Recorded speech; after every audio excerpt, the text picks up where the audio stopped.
Hey friends, and welcome to Lucy Smiles Living Room Podcast. I am your host, Diane Lozo, also known as Lucy Smiles. And today in the living room, all the way from Paris, France, is Brittany Hammond. Brittany, welcome to the living room. Bonjour from Paris. First, let's talk about your sparkly. I would not expect anything less than sparkle from you. Let's be honest. Ironic. You look gorgeous. Thank you. Well, I was wearing like this dull brown sweater and I was like, no. Like, a woman needs to look good, feel good, and I'm going to bring my best energy if I'm sparkling. I mean, that's the whole thing. Sparkle brighter. So I'm excited to chat with you today, Brittany. This is a long time coming. I know that we have been chatting for a while, and you have so much to share, and I'm really excited to share you with my community. So before we get started, a little bit about Brittany Hammond. Brittany is a filmmaker, a producer, a storyteller, story mentor, and she is the founder of Untamed Productions and the Truth Be Told podcast. I am all about Truth Be Told. She works with high performers. She works with creative entrepreneurs. She works with thought leaders and visionaries. And what Brittany does is she helps to tap into the white hot truth of our message, leveraging our power through our story, and also to reclaim our voice, and also to express ourselves with confidence and conviction. And I've actually had an opportunity and a pleasure to work with Brittany several years ago when I was introduced to your work, Brittany, and I hired you to work with me and to coach and mentor me on my own story as I was redefining my own brand. And I just love your brand. I love you as a woman, as a human. And I'm really excited to share you with those that need to hear your message today. And I know that it has changed over time. And in a few short years, so much has shifted for you. But I want to get started. I want to say welcome from Paris. You are in Paris, France. I always watch Emily in Paris, and I always think, I know Brittany walked down those streets. So why are you in Paris, and what got you there? Where would we like to start? It's all up to you. Sparkle big. Oh my God. Well, I asked Diane right before going live. I was like, do I tell the truth around this? Because it's not this bubbly, like, oh, I just decided to move to Paris. There's a dark story behind it. And I said, tell the truth always. Yeah. Truth be told. Well, truth be told, I think I've just always had this connection and fascination with France. I definitely had, if not one, several past lives here. And I know that to be true because this country is a very frustrating place to live in. Do not be fooled by Emily in Paris. And I always have this feeling of like, but it wasn't like this before. So like some weird past life karma coming in. But I originally came to the French Riviera to study abroad for 9 months. And prior to that, so this is the real answer. This is the first time I'm going public. Everyone knows my fake answer of like, oh, I just loved the food and the landscape. I'm nervous. I'm joking. I'm not nervous at all. The real answer is I grew up with a lot of childhood trauma, and my experience in Canada just prior to moving was just things were not working. I kept having these, catastrophic events happen, from being expelled from university. And really like the cherry on top was 2 weeks before I moved to France, I was sexually assaulted by my ex-boyfriend's best friend. And so I had to go through that whole legal process as I was moving to France, which was already traumatizing as it was. And I just had a very distinct moment where I was like, my life is not working in Canada. There's something about energetically, karmically, ancestrally, like who knows, right? And I just felt that wasn't the place for me. That's not where my people are. And I say this knowing that when I moved to France, it was not easy. Like this, it was so hard. I actually was crying about this yesterday because I was like, oh my God, like I'm an immigrant. Like I'm not even an expat. Like I immigrated. And How many years ago was this, Brittany? How long ago was this? This was been a while. 15 years. Wow. Okay. Yeah. So I think that it was more of a trauma response living here. I just knew I couldn't go back. I knew I didn't have the support system. I wasn't in the community. I didn't have the emotional strength and resilience to like and at that point I wasn't even aware of my trauma because I was still in the abuse cycle. So there was just an innate knowing in me that was like, you're not going to thrive in Canada. And this is nothing against Canada, by the way. Like, hear me when I say this. It's just, it was a knowing that like, this is not going to be the place where I grow and expand. And I knew that that had to happen in France because, as Diane mentioned, my whole business and foundation is about using your voice. So I had to move to a different country and learn a different language and relearn how to use my voice and advocate for myself. And so I don't know, it feels now just like, I'm like, of course, but of course. I couldn't have said that 15 years ago, but I'm like, of course I moved. Of course my soul was like, here's some extra challenges to express yourself. Like, so, I mean, and I have to share with you, Brittany, that everything is timely. And so when you and I were talking just before this, and I said, share your truth, whatever is meant to be shared, because there are people that need to hear exactly what you're saying at the exact time. And literally as you're sharing it, this is what I needed to hear.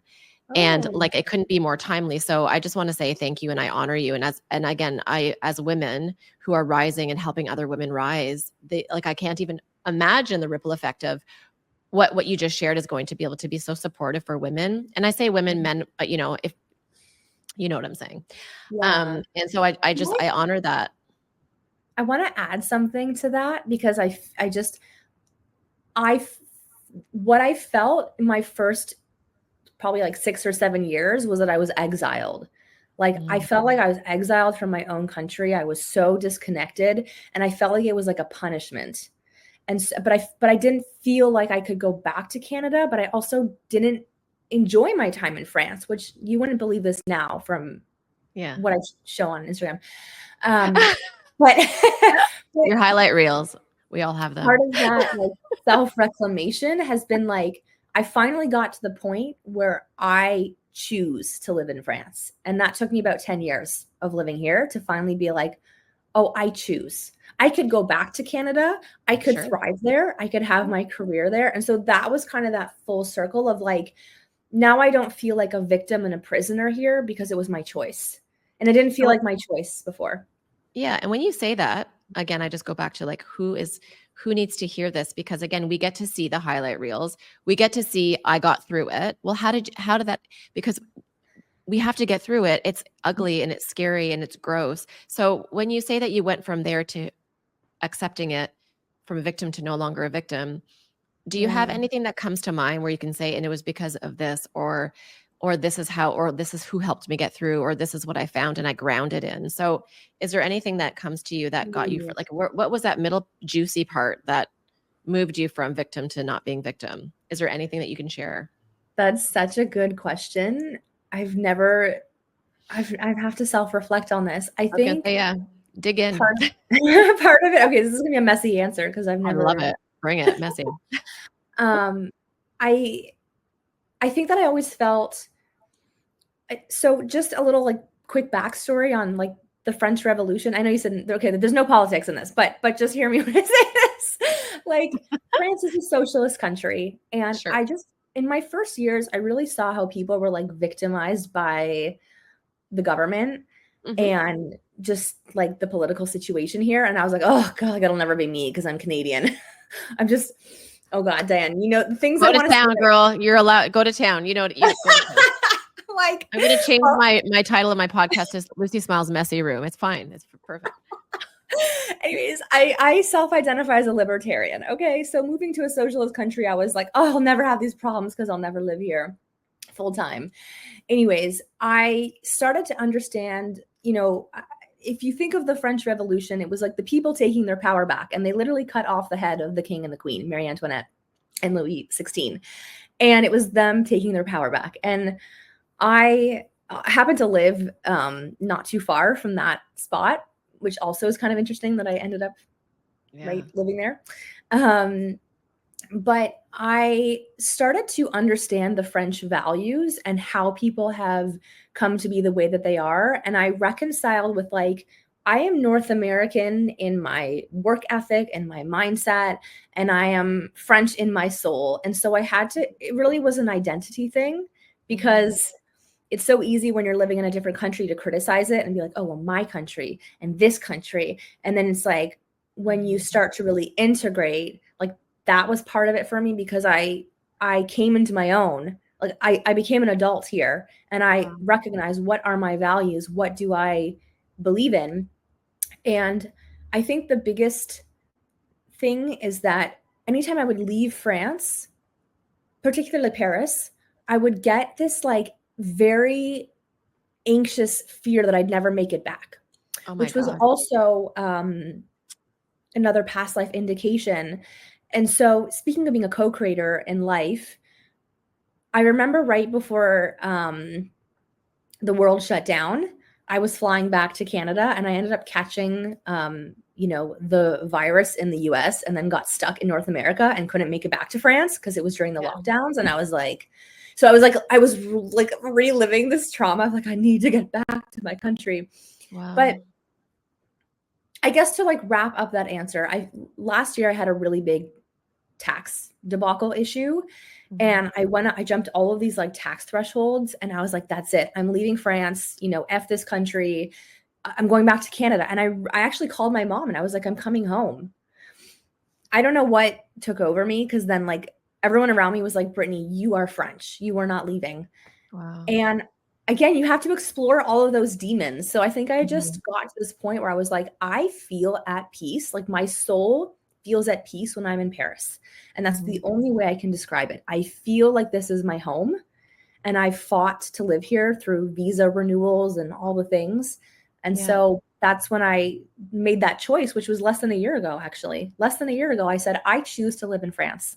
Yeah. So that was a long answer. No, I love it though, because again, I felt the same way. I was in Canada in October, and I was like, how is this possible? I'm feeling a lot of anxiety. Like, what if I can't get back to Mexico? And I'm like, I've never heard anyone else say that. I can't believe you're actually saying that.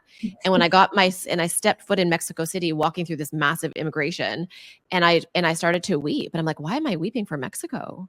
So it is not that you have to go and change countries and leave Canada, or leave the US and travel abroad or move abroad.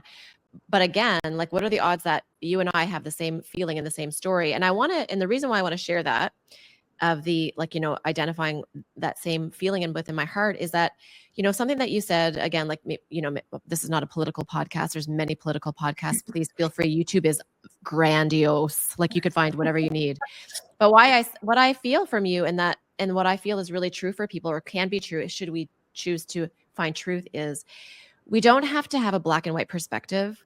We don't have to be left, right. We don't have to be red, blue. We don't have to be black, white. We don't have to be up, down. I really believe that when we have these conversations like you just shared, is that you're able to share a perspective and say, I'm going to be open to seeing, like, why is it that certain people feel a certain way or think a certain way? So imagine how much less stress that is for us in our nervous system if we can say, I know what my values are. I know that I have a perspective and a belief system, sometimes a lot based on, the narrative is like, believe this, and we're like, okay, I'll believe that because they tell me to believe it. Or, past lives where it's ingrained in us to have a specific belief system, which is not good, bad, right, or wrong. But I love the fact that you were able to say, I came to France as a libertarian, or whatever that is for you. I have no, I still maintain my, but it's fantastic for you. And then maybe 80% of the people don't share that perspective, but they're able to say, wow, regardless of the perspective, whether I share that with Brittany, she shared that she had a specific perspective, but she opened up to understand why somebody else may have a different perspective. Doesn't mean that you jump ship and go and say, well, now I understand there, so now I'm going to leave mine. It's like, no, I'm able to have mine, and not or but. Yeah. But and I think that's where, imagine if we all came to that reclamation and said, I'm going to love everyone because obviously they're feeling something for a reason, and they're believing something for a reason. Yeah. Stop trying to have people adopt our reasoning.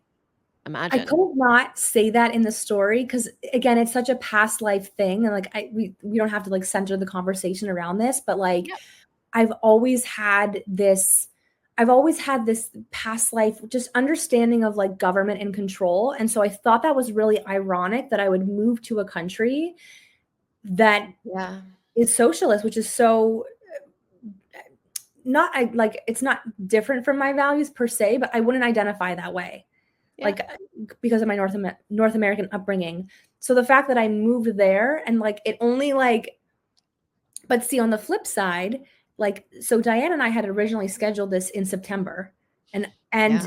I guess I'm just going to open that door right now because Yeah. as I think it was the day that we It was were the day, recording. like 90 minutes before. Yeah, 9 years before, I got ran over and was I don't mean to severe. laugh, but it's because it's long enough, far enough that you're still traumatized, but keep going. Yeah. But you But can't so make no, it up. I can laugh about it too. I was ran over. I was ran over by an electric scooter, and I was pretty, I don't want to say like severely injured, but enough that I ended up in the hospital. I had to have surgery. It's been like almost 2 months of recovery. And what I witnessed on that end of the spectrum is that almost everything has been covered by Social Security. And that's one of the first times in my life where I was like, huh.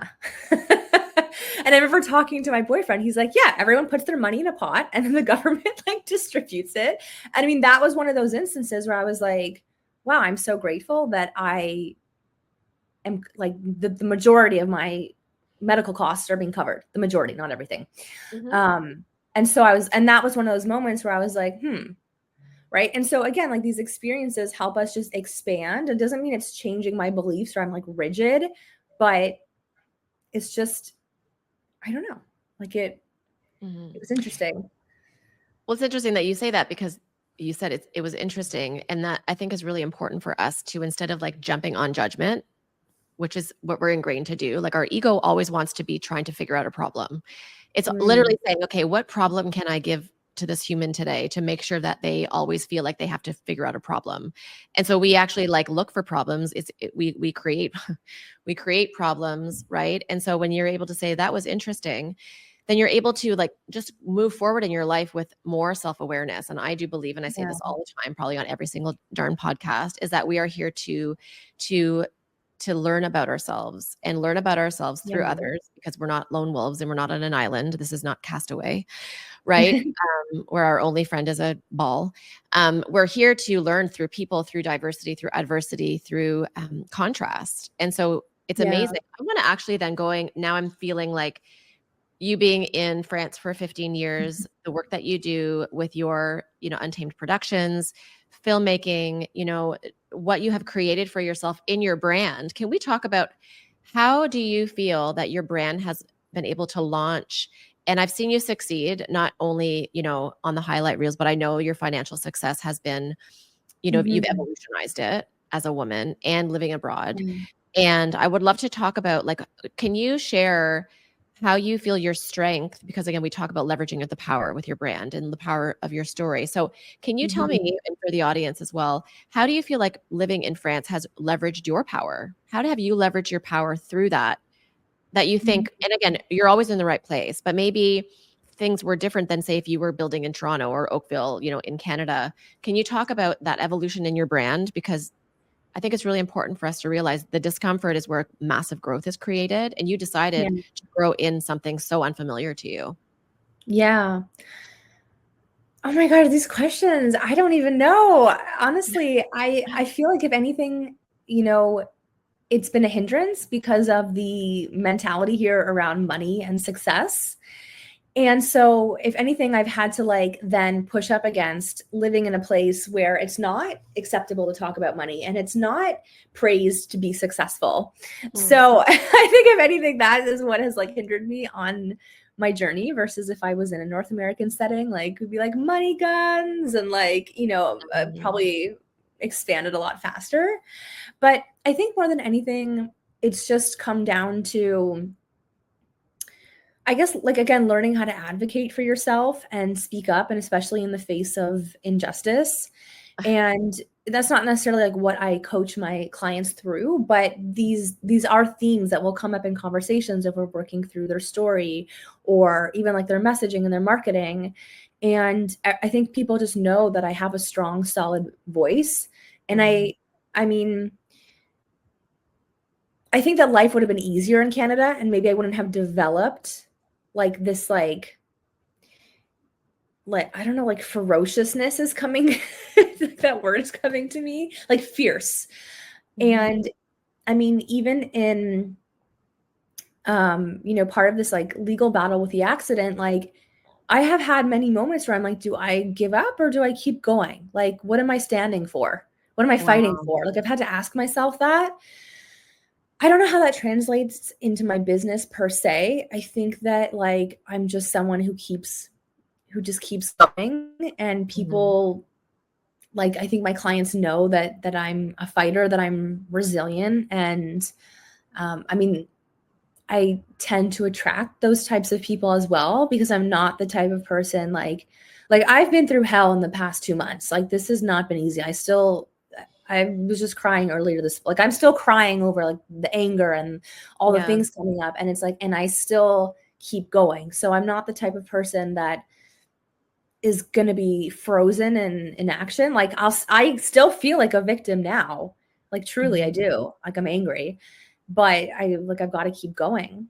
Yeah. So, um, It's interesting that you say that, because I believe that we're all meant to be, and we're put in the places that we've chosen for our highest good. And sometimes it really sucks. Sometimes we get run over by a scooter, and that, like, you know what I mean? Like, enter like human experience into the story as you're creating your story, because your story is going to help you to have that resilience and resourcefulness and also relatability for your yeah, clients, because that will be something you will be able to say, you know what, I'm going to give you a practical experience of my own that we can tie into how to help you grow your experience to the highest level. So I want yeah, to also go back, because I know that you and I both love the work of Gabor Mate, and he was actually just on Mel Robbins talking mm, about, so many beautiful things. And you decided to fly from Paris, France to California just to be at this event that you said, I know I need to be there. And I remember having this conversation with you when yeah, we were prepping for the part one, the actual, the OG podcast that got toppled on for a minute, which is the perfect timing. We were meant to talk now. We weren't meant to talk then. So I yeah. would love to, as you're always learning and growing your own strength and your own wisdom, so you could share that with your clients.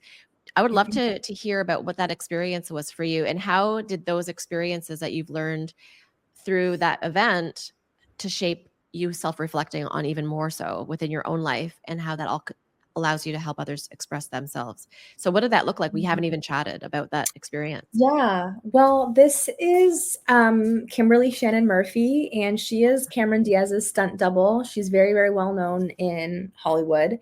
And it actually was my trauma therapist who recommended that I read this book, because she experienced sexual abuse. And in her case, it is just, I can't even put words to it. It's just horrific what What's she the name of the experienced. book? What is the name of the book on the Glimmer. Okay, so Glimmer, and the name is Kimberly Shannon Murphy. Kimberly Shannon Murphy. Definitely will have that in the show notes. Okay, yes, keep And going. a glimmer is like, it's kind of the opposite of a trigger, where it's like, it's finding like that glimmer of hope. And so I think what really resonated in her story for me is like, I'm currently estranged from part of my family. And part of that was my own self reclamation in, setting boundaries and just being clear on, like, as an adult, like what I will and will not tolerate. Some of those estrangements are like physical, and some of them are more emotional. So I've had to detach from some people, even though they're still in my life, but just reconcile with, like, I'll never have the type of relationship that I had wanted. And I think I've never heard someone talk about how trauma affects, how it broke apart her whole family Mm. in a way that I'm like, this is exactly my family story. And like, I just went on stage 10 days ago at the Wallet to Wealth Gala. And like, I told my mom before going, I'm like, if we're going to speak the truth, we're going to speak the whole truth. I'm not going to I'm not going to throw people under the bus, but I'm not going to sugarcoat my story, because if we're protecting other people, then we're just perpetuating the abuse, because abuse goes through the whole family system. And I think that hearing Kimberly's strength in taking her power back, and,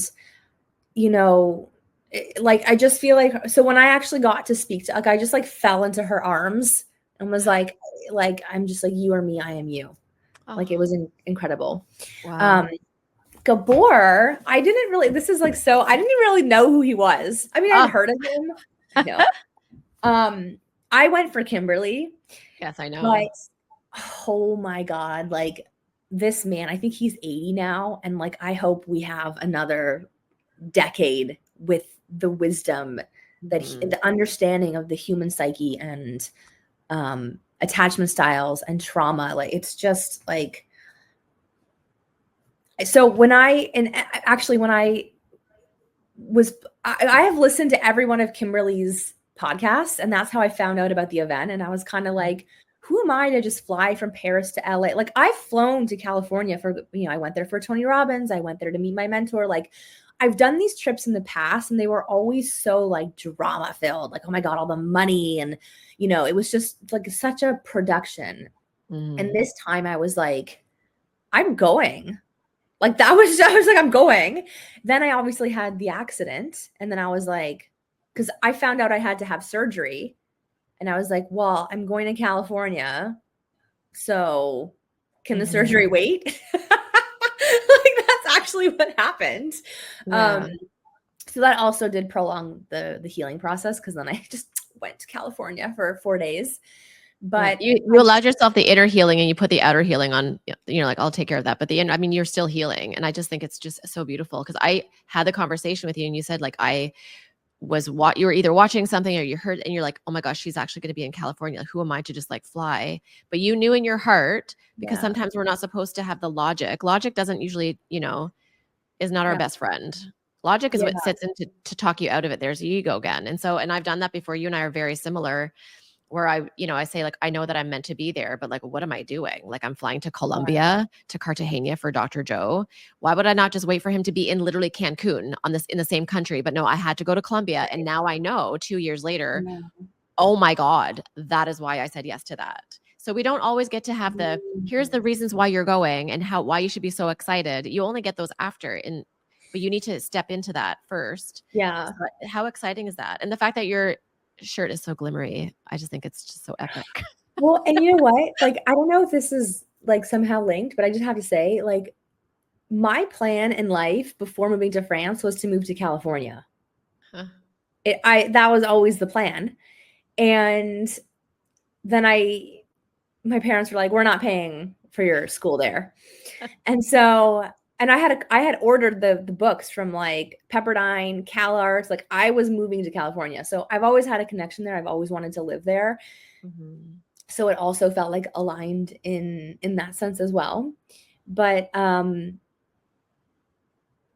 and then I manifested. I was kind of nervous for the 12-hour flight, and I manifested a whole row. I was in economy. Yeah. I was in economy, you guys, but I manifested a whole row for myself. So I was like, this is basically business. But you upgraded yourself to VIP. So you actually weren't in economy. You're in VIP. Which is so crazy, because this is like, I have a witchy manifestation thing, and I can't tell you guys a secret because I don't know what it is, but I was looking at the seat map and I was picking my seat, and I was energetically, I'm like, I always look, I'm like, where have the seats not been selected? Because I was like, let me try and find a seat where like it'll just be empty. Like, I set that intention, but I was like picking my seat. Amazing. And it was so funny because when I was on the flight, there was a man, you know how there's like 3 rows and then 2 aisles. And the man, like, when the whole flight boarded, I look over at the guy like beside me, but across the way. And we just kind of like smiled because he was like, you lucky bitch. But it was like, I'm so happy for you. And I was like, I'm receiving this. Yeah. And I love that you said that, because again, people can look at you and say like, look, in a different way, that I'm so happy for you. One of the things I want to share as well too, as you're talking, going back to the book, Glimmer, and just talking about the fact that you melted and said, you are me and I am you. That is our whole reason for being here. And that's the work that you've been doing. That's how I ended up meeting with you is, I was reading about who you are and what you had to offer.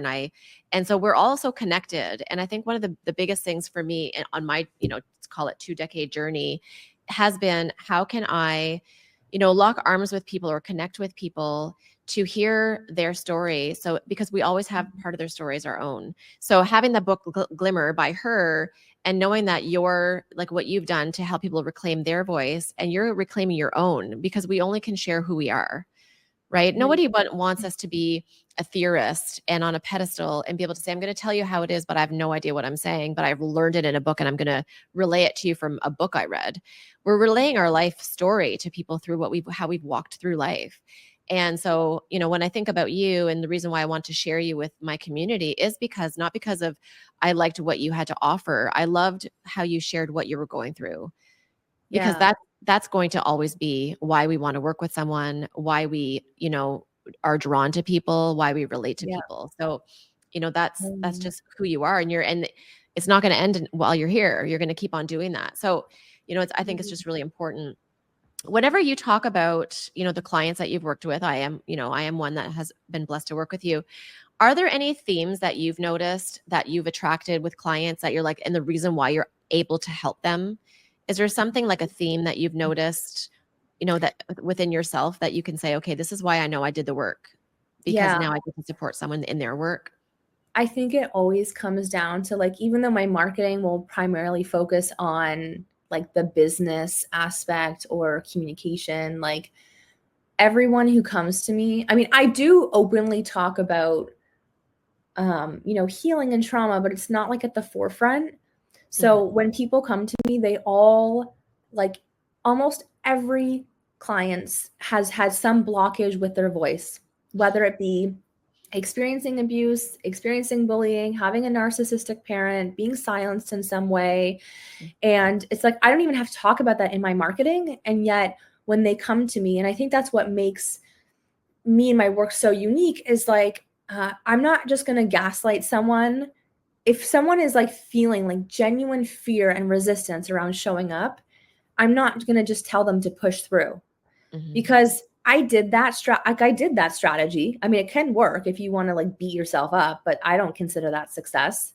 That's the model of success I had, and I achieved success that way, and I was miserable. And I was like, I will fall back down and I will build myself up in a sustainably successful way, Yeah. centered around like beautiful self-talk and self-respect and honoring your limits. um, and where was I going with this? Oh, okay. Yeah. So people come to me and they know that it's going to be a safe space. Like they know I'm not going to, because I've experienced that type of gaslighting even with other coaches or mentors Mhm. who, like, I've experienced some of the darkest things. They're like, you just need to get over it. Yeah. It's Yeah. like, Yeah. so, I mean, even And then you my, feel badly about yourself, and I've done that too. How many coaches have we both had cumulatively? Wow. yeah, And where you feel like then you need to show up in that way because you're lesser than, and it is, and the word gaslighting is I would say like overused, but also like used, when used properly, it does make sense, because I could look back on my own experience with coaches and mentors, love them all day long, said yes to them, invested in them, mhm, and knowing the difference between being uncomfortable for my own success and driving, there's a difference there than there is with being uncomfortable and actually feeling not well, yeah, right? And being yeah, told this is what you're supposed to feel, but like but if I'm not in my integrity and I'm not in my core values, then the discomfort is actually not authentic. I want authentic yeah, discomfort for the highest good, not yeah. authentic discomfort so that you could feel like your righteousness is like working, right? Yeah, I mean, I am a high capacity, like I can thrive in adversity, and that's also what is coming through in my messaging now in my own like evolution, is like but I don't want to have to thrive in chaos. I Yeah. don't need the chaos to thrive. Like I even in these past 2 months, like I've had my highest sales month ever. Like I've had successes even though I've gone through hell, and like I'm very open about it because I can't not be. Yeah. Like I'm. Yeah. Um, but yeah, it's about like still showing up for yourself, but also, like you said, knowing when it does feel authentic, Mhm. when you feel like you're and I think this is only we can know this for ourselves. Like you can work with a phenomenal mentor. And the thing is like I've outgrown that phase where I coach bash. Like I think you go through that and then that's where you see people who are still in their wounding, right? And it's like I don't Yeah. give no one has power. Exactly. Even my coach now will tell me things and I love her, and sometimes I'm like, yeah, but I'm going to do this. Yeah. I don't give my my power away. And that's also a part of when I'm working with clients. Like I'm always bringing them home to themselves. I love Like that. I will tell you strategy. I'll tell you like, here's a great way to format the communication. Here's how you can reverse psychology to get what you want. If you're having an exchange with someone, here's great sales copy, but you have to trust yourself, because if you're outsourcing your power, then you're always going to be in this like codependent relationship. Like we don't need coaches, healers, and mentors. And yet when we have them, we can expand beyond what we ever thought was possible. And I think it's good to be in that space. That's my personal viewpoint. I love that. And I do believe that we're all responsible for our own, managing our own energy, managing our own emotions, and managing our own businesses. And I love coaches and mentors when I know that I'm coming in there not broken and not with a gap where someone needs to fill the gap in order for me to succeed. I choose coaches and mentors and invest. And I'm working with an amazing coach right now too. And it's refreshing because the coaching that she is providing for me is reminding myself to do it for my highest good, not coming from a do this and you will succeed. It's been an amazing, and I realized too, and I think, and I wonder if you could agree, is as I've evolved in my own business over the last 2 decades, that I've realized that my relationship to the coaches that I bring in has evolved as well too. All of them are beautiful and magical, but I showed up differently. And so it's amazing when I can say, oh, wow, like my posture is so much more paramount now than it was when I maybe felt like I needed everyone to show me what to do because I was not worthy of understanding it on my own. And I'm like, now I know it. And I hire and work with people for me to hold myself accountable. And also and so it's a very healthy dynamic. It's interdependent, not codependent. And it always comes back to us. Yeah. Well, and if I look at my like earlier investment journey, I definitely was in that like save me space. And I have no shame because that's just the level of consciousness I was at. Yeah. But bigger than that, my biggest struggle in my business has been overcoming the savior complex, because I have had a pattern in the past of attracting very wounded people who are not only expecting me to save them, but then being a projector in human design, like the people that project on me. And it's so funny now because when it happens, now I'm aware. Thank God now I understand that, because up until, I don't know, 3-4 years ago, I've been projected on my whole life. Like a lot of people get projected on, but I have been particularly susceptible to it. And actually, I forget the term, but Gabor Mate coined it. And I forget the term, but it's something about your energy that attracts like people mistreating you.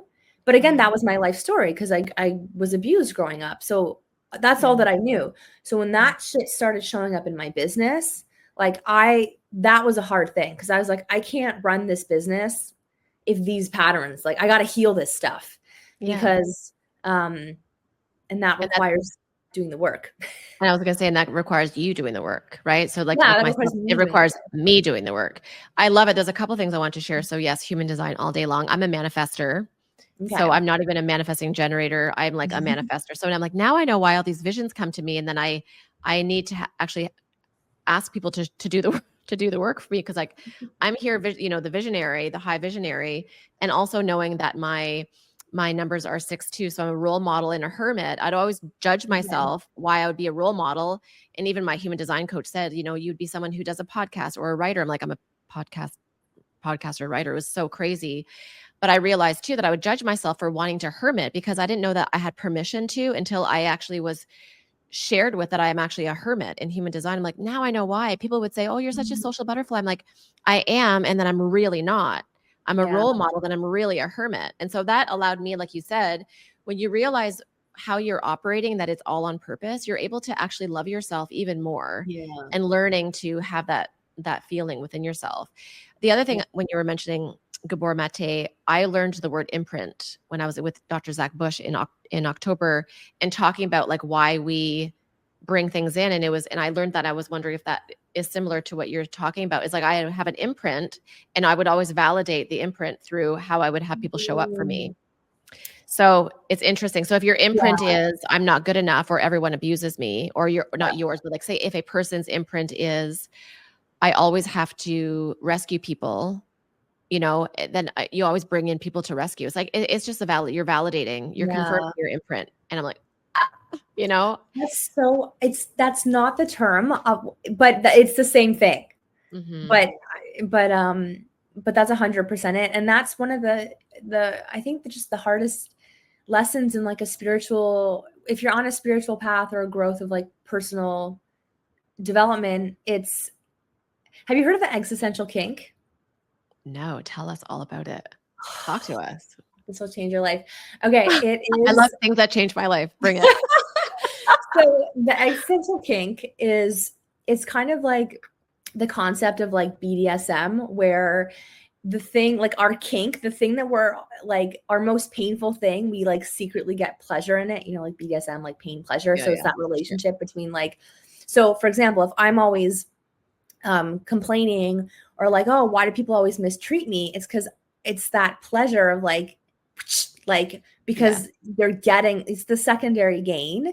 And so it's this woman who wrote this, but yeah, it's essentially that, but it's like such a creative play on like, how it shows up. And until you're aware and conscious of these things, you just keep recreating the same, like even just, this incident of like being ran over, and then the justice system I don't know, it's taken a long time, I'll put it that way. And so I'm like, oh, well, I guess I just deserve to be ran over. Like I had to like go through this lesson again.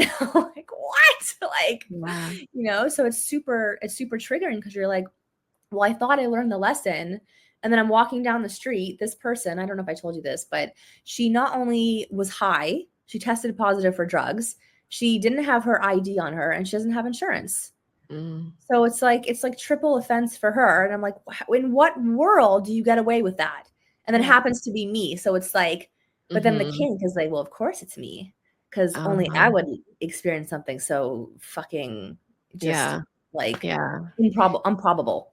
And then you have to also think she also has a story for hers, right? Because we're all coexisting, we're all co-creating together. So her story is just as rightly hers of course, there she goes again, creating someone to be a victim in her life, or like hurting someone. Like it's so because it's amazing when you think about, I always look at it too from like this aerial view of all of us are like these marionettes that have created secret contracts, and we're like, get ready, Yeah. Oh, they're coming.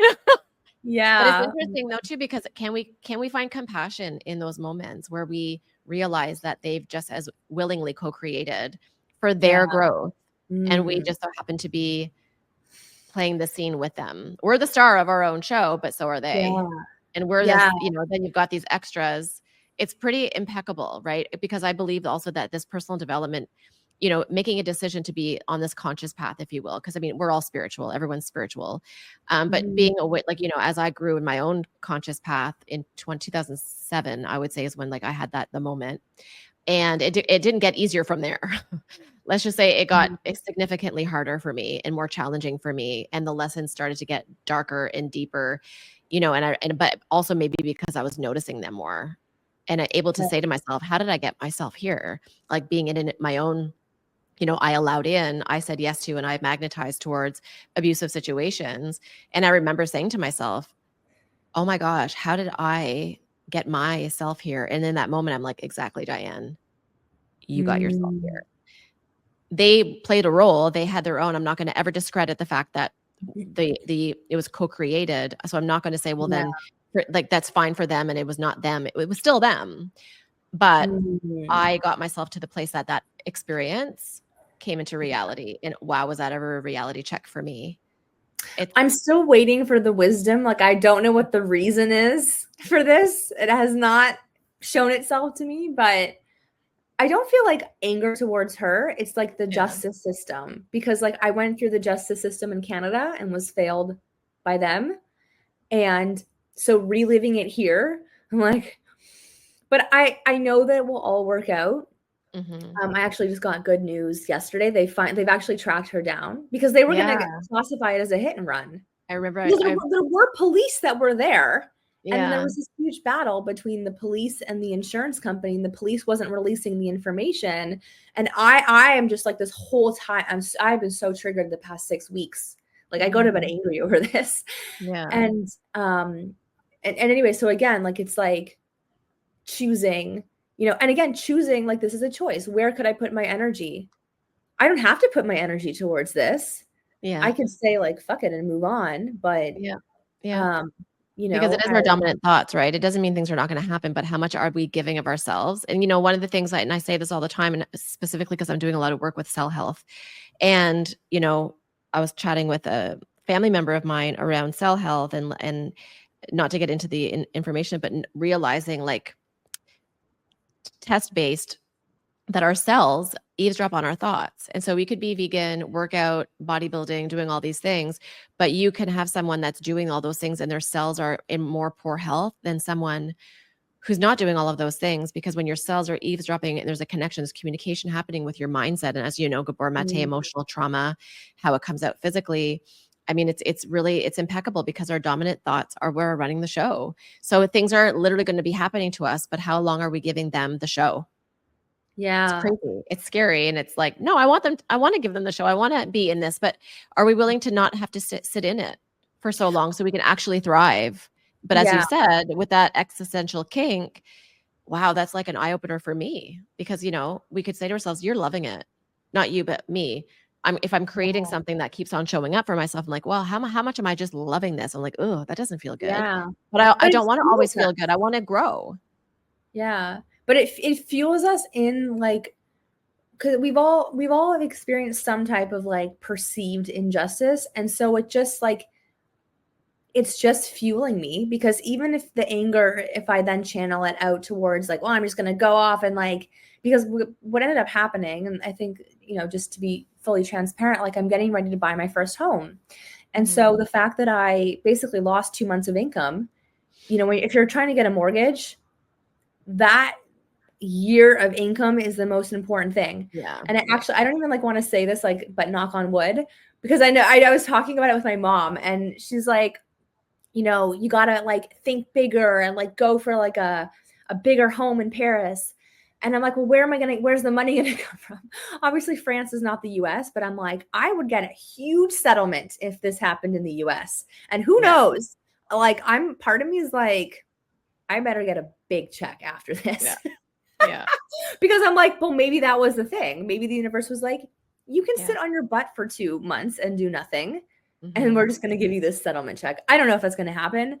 That's like, like, please. And I think it all comes down for you is that if maybe you do get a big fat settlement, or maybe you don't, but either way, if you know that it's coming to you because you were in integrity the whole time, then then you don't ever question. Like, one of the things that I chatted about on a previous podcast is when we stay in integrity, we never have to wonder what's going on around us, right? Yeah. Because we don't have to say, well, we don't try to manipulate or orchestrate something that's not true to our own integrity. So for you, as you've been in integrity, saying, I just want to be heard. I want to use my voice. I want to be honored for the fact that this happened, and the fact that they did find her after a couple of months. Because when I read that from you and I'm like, wow, they actually found her. How is that? This has been since September. Yeah. If everything is on purpose, just allow it to unfold and know that whether you get a big fat check, it's on purpose. If you don't, it's on purpose. Your work that you've been doing and exceptionally increasing your wealth through the impact that you've created is on purpose. The money is just energy. And so, it'd be awesome for you to get that big fat check, and, 90% you will. And if you don't, you'll grow it, because your integrity is going to be what creates the byproduct, which is the wealth that you've created, the wealth with your wisdom and the wealth with your bank account. And I think that's the most important thing, right? Yeah. Are you into numerology?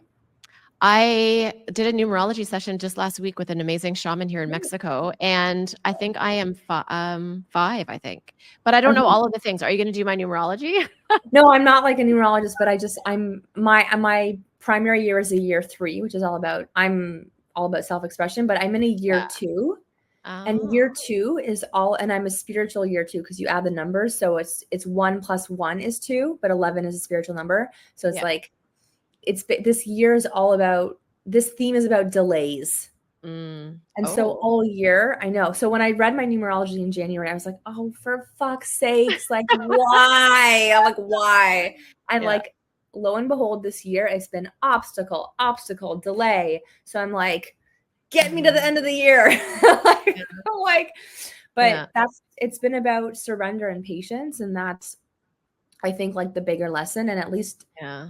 at least for me in this, like maybe nothing of it happens, but maybe that's the lesson, is like you just have to move on. Like I actually, my partner's colleague just got ran over in a hit and run, and they actually ran, and they broke his ribs. He has Oh a my God. fractured collarbone and a bunch of other like serious, like way more serious than me, and they'll Yeah. never catch him. And my partner was like, I said, how does your colleague reconcile? And well, he's like a boxer, but he's like, you just got to move on, which Wow. is like, okay. Interesting. So what are the odds that your partner's friend Yeah. experiences a similar situation as you? And then I know we always talk about this too, is that you could have the same experience. Obviously it's different, scooter Mhm. versus absolute, hit and run, but people will have a different experience based on how they choose to show up.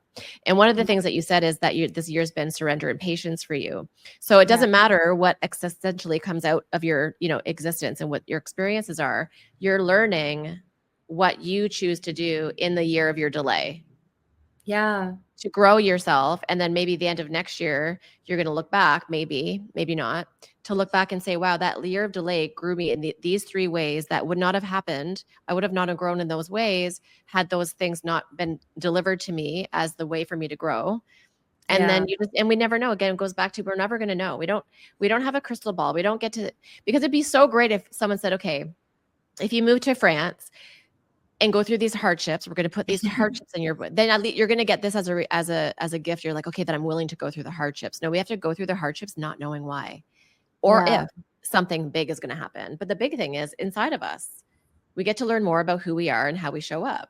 So it's Yeah. amazing. And again, it goes right back to your brand of how are you allowing people to have the confidence and the conviction to Yeah. express themselves. And you going through this is an expression of your brand. It's actually impeccable, and Yeah. it's such a magical, beautiful thing for you as you continue to show up as a strong woman. Yeah. Actually, when I walked on stage at Well to Wealth 10 days ago, I literally just told the audience. I wasn't even going to go and speak. I've just not been in Wow. a good state. And I Yeah. just said, like, I'm not at my best right now. I don't have, this. I mean, I also am a perfectionist, right? So I had envisioned a different type of speech. And it took everything out of me to like literally walk up on that stage. I was crying. You can ask my Yeah. mom. 2 hours before, I'm not doing it. Like I literally was in my pajamas bawling my eyes out. Like I could, so to like get to bring myself on stage, and I could have been the actress, Mm-hmm. right? Because I'm a trained actress for real. But I was like, no, I'm not. I'm in the thick of this right now. And also like I'm very, very in tune to like energetic cycles in life, and Mm-hmm. people don't always get that. And I also am very, very psychic. And so I know when cycles are going to end. Like I know I got to get through the end of the year. Like anyone can say just be positive, like give me all the pep talks you want. I know that there's an energetic loop, and it's just Mm-hmm. not going to end until, and that's not like, this is the thing I don't like about personal growth, because like yes, our mind has the power of how we perceive things, but I'm also like there's cosmic things happening, there's Mm-hmm. things beyond my control.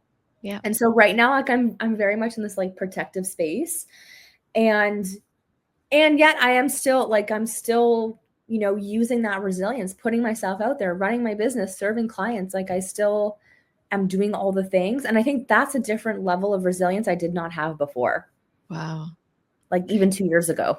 And even the permission to say, like, the permission to say that I get to show up not as my best, because that's the best that I can show up. And also, like you said, and I love that you're giving yourself permission, because no one can pep talk you out of it, just like the coach could never, is saying Yeah. like, I'm going to allow what I know is true to me, whether you believe it or not. I'm not here to convince other people that there's a cycle. If you don't believe in cycles, I'm not going to convince people to understand numerology or human design. If you don't understand it, I will honor your not understanding or not wanting to learn about it. It's not going to affect my wanting to learn and understand it and be in my Yeah. truth around it. And I think that is the only way we could change the world, is to be in our own light, not to dim it for others, not to try to like lend it to others. We can have people borrow our belief, but not to dim our light and like lower our light to give someone the light that they need to find on their own. And I think it's just so beautiful. Mm. You know, and how did that delivery? Because I know you texted me after the Wallet to Wealth event and you said I was not at my best. I came up vulnerable, and all I could think about is that that's what they needed. I mean, Right? I did have my biological father died this year, and so I've also been like in the grief of that. So I did talk about that, and I mean, I did have people come up to me, and I think it was just different from last year where like I had a standing ovation, like it was the most, like it just felt like this like pinnacle of success in my career. And so to come on stage this year and be like, I don't know, again, it's like that perfectionist in me that was just like, this is so frustrating.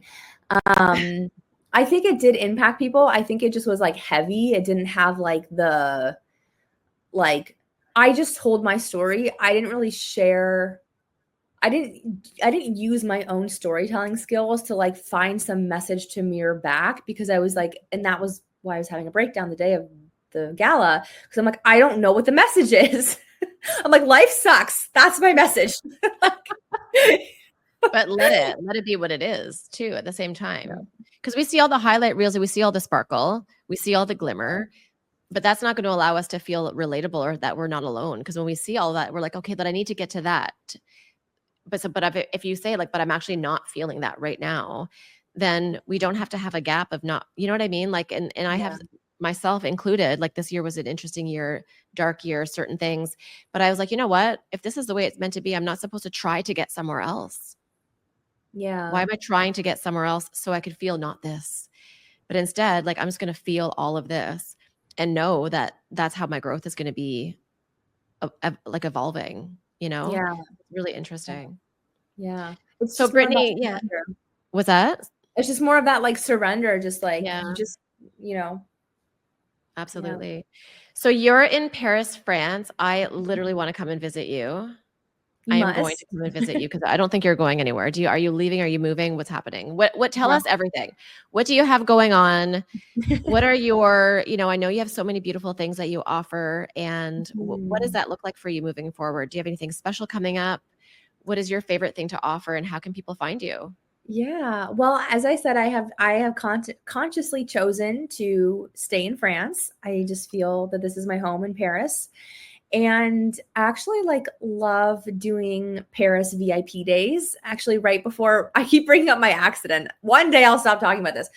But 5 days before my accident, I actually had one of the biggest VIP days with 2 clients who flew from Toronto to Canada. And you know them. But hosting VIP days and totally custom to like whatever that person, like if we're doing a branded photo shoot, if we're doing video production, if it's just to have strategy or experience like the elegance and the luxury of the city. Like I love creating experiences for people. Obviously film photography, like I love being able to capture people on camera. So I'm going to be opening up VIP days basically whenever you want, but obviously the spring is a nicer time weather-wise. And I don't know, do you want me to mention my other offers or? I want you to mention everything. Okay. All I'm thinking about is I want to come in the spring, because when we were talking about this before, I thought, what a cool place to have a photo shoot. Yeah. And obviously to eat all the croissants in the world, because I see her and I'm like, she's eating another one of those delicious non-GMO actual flour things that don't make you fat. I want all of them. Well, and I always say that croissants in France have 0 calories. It's just a fact. There's no calories. So, no, there's a lot of calories, but you don't gain weight. Like you can eat anything here. So, I mean, I'm on Instagram. Like, I don't know when this will be coming out, but I have a mini offer coming out December 10th called Rainmaker. It's a $33 masterclass. And actually, I'm going to be talking about co-creation and a lot of things I've talked about here. But my like evergreen offer is Signature Story. Is a one-to-one private mentorship. It's all about really tapping into the wisdom of your story, your brand story, and really like finding the golden thread of your revolutionary message. I also have that in a group format that is going to be relaunching in January. Oh, so wonderful. there's a wait list for the group version. I love both. Like the one-to-one is really if you just want to like get down and dirty, but the group, I just feel like women grow and expand in community. So the group, the one I ran this spring was amazing. Wow. And then I just have like my regular 2, 4, 6 month creative spiritual business mentorship. I always have like fun. I have like my core offers, and then I always have like fun things. I just hosted a program on healing the witch wound, practical magic. Like I'm very creative, so I always just come up with ideas. So I love it. We will be airing this on December 5th, 2024. Okay. So next Thursday, which is like 5 days before the December 10th. So I'll make sure to have that out. So, and on your Instagram will be in the description, but you're on Instagram. I am Brittany Hammond. I love it. Brittany Hammond, Hammond. The business is I am Brittany Hammond, but if you want like the unhinged Parisian life, it's Brittany in Paris. I recommend both. Yeah, I recommend both. One, like they're both like good, but the unhinged one is like good. I'll just share whatever. And your website is unturnedrevolution.com. unturnedrevolution.com. Beautiful, beautiful, beautiful website, by the way. Very lovely branding, which is exactly you. So you are your brand. And so, Brittany, as we close out, I love to ask a question. I never have a plan. It's typically based on what we've chatted about. So I know that you shared your story around, the accident, around your childhood, around just why you decided to go to California with Gabor Mate. So I'll ask you today, if your future self that has let all that shit go was walking the streets of Paris, what was it that she would have said to you now that allowed her to be that girl that has let all that bullshit, that effing bullshit go? So what is it, her words, that is going to allow you to walk as her on the streets of Paris, releasing all of the shit and truly just being in your bliss and sparkle? What like if my future self saw my past What's self? Her secret? Yeah. What is her? So your future gorgeous self, still gorgeous, is walking the streets of Paris. And she's released all of the shit. She's released the scooter accident. She's released the abuse. She's released whatever it is that we haven't had an opportunity to share. She's walking free, sovereign in France with her croissants. She's double fisting those damn croissants. What is it that she did that she's telling you to do today, or how to process stuff today? So she's whispering in your ear today and saying, you do this and you'll be that. What is it that if you knew the answer to? I have like intrusive thoughts. So my existential kink is coming in hard right now. And it's like, you got what you deserved. Okay. Obviously, like, I'm not going to say that, but that's like really what's like coming through. What would she say?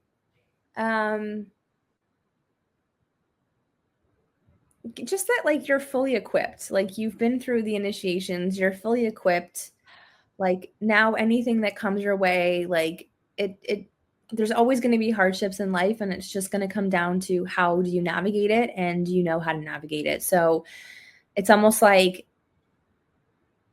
I would never say that life is now going to be perfect and you'll never have obstacles, because you will, but now you'll be equipped and you'll get through it with a lot more strength and resilience than in the past. I love that. Does that feel, how does that feel for you? I mean, there's, the devil and the angel speaking in both ears right now, but yeah. Just allowing that to land for you, for all of us listening, because that message is for you, but it's for all of us listening that are able to actually listen, right? We have ears for a reason. And I just love everything that you've shared today, Brittany, honestly. And I mean, it's more impeccable that I'm having things land for me than you could ever understand. The timing could not have been more perfect. Of course, everything in life is on purpose. And so I just want to say thank you for showing up with your full sparkle, as I obviously just expected of you. And I'm really excited to share you with our community. I'm excited for your offerings that are coming up this year and also next year. And so, friends, I just want to say thank you to you for showing up, for taking this hour to gift yourself the stories that come here and the people that come here and sit with vulnerability, raw and real. This is not orchestrated. These are like untamed productions as well too. And so I just want to say thank you to you. everyone here that follows the Lucy Smiles brand knows that my wish for you is to follow the magic that ignites your own inner essence, whatever that looks like for you. Your essence is not ours. Ours is not yours. And I do have my own inner essence guide on my lucysmiles.com website. I do have a mastermind coming up in 2025, which is a guidebook to help you to follow the magic that ignites your own inner essence. And until next time, thank you, Brittany. I love you. I honor you. And it's been such a pleasure. Thank you so much. See you next time. Bye.